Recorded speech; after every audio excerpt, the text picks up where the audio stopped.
انصاف کا سلسلہ 9 مئی کے منصوبہ سازوں اور گھناؤنے کردار کو کیفر کردار تک پہنچانے تک جاری رہے گا۔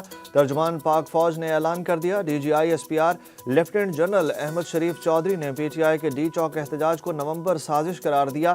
اہم پریس کانفرنس میں ترجمان پاک فوج نے کہا کہ نومبر سازش کے پیچھے سیاسی دہشت گردی کی سوچ تھی۔ 26 نومبر کو ہزاروں کارکنوں کی شہادت کا جھوٹ پھیلایا گیا۔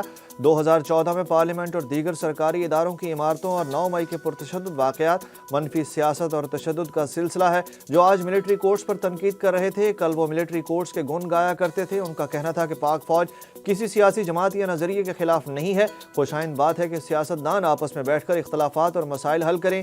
کسی سیاسی لیڈر کی اقتدار کی خواہش پاکستان سے بڑھ کر نہیں۔ ترجمان پاک فوج کا کہنا تھا کہ انتشاری سیاست کا کنٹرول اندرون ملک سیاسی لیڈرز کے پاس نہیں، ملک سے باہر افراد کے پاس اس انتشاری سیاست کا کنٹرول ہے۔ D G I S P R نے فیض حمید کے معاملے پر کہا کہ کوئی بھی افسر سیاست کو ریاست پر مقدم رکھے گا تو اسے جواب دینا پڑے گا۔ فیض حمید کا معاملہ بہت حساس اور زیر سماعت ہے۔ کورٹ مارشل سے متعلق غیر ضروری تبصروں سے گریز کیا جائے۔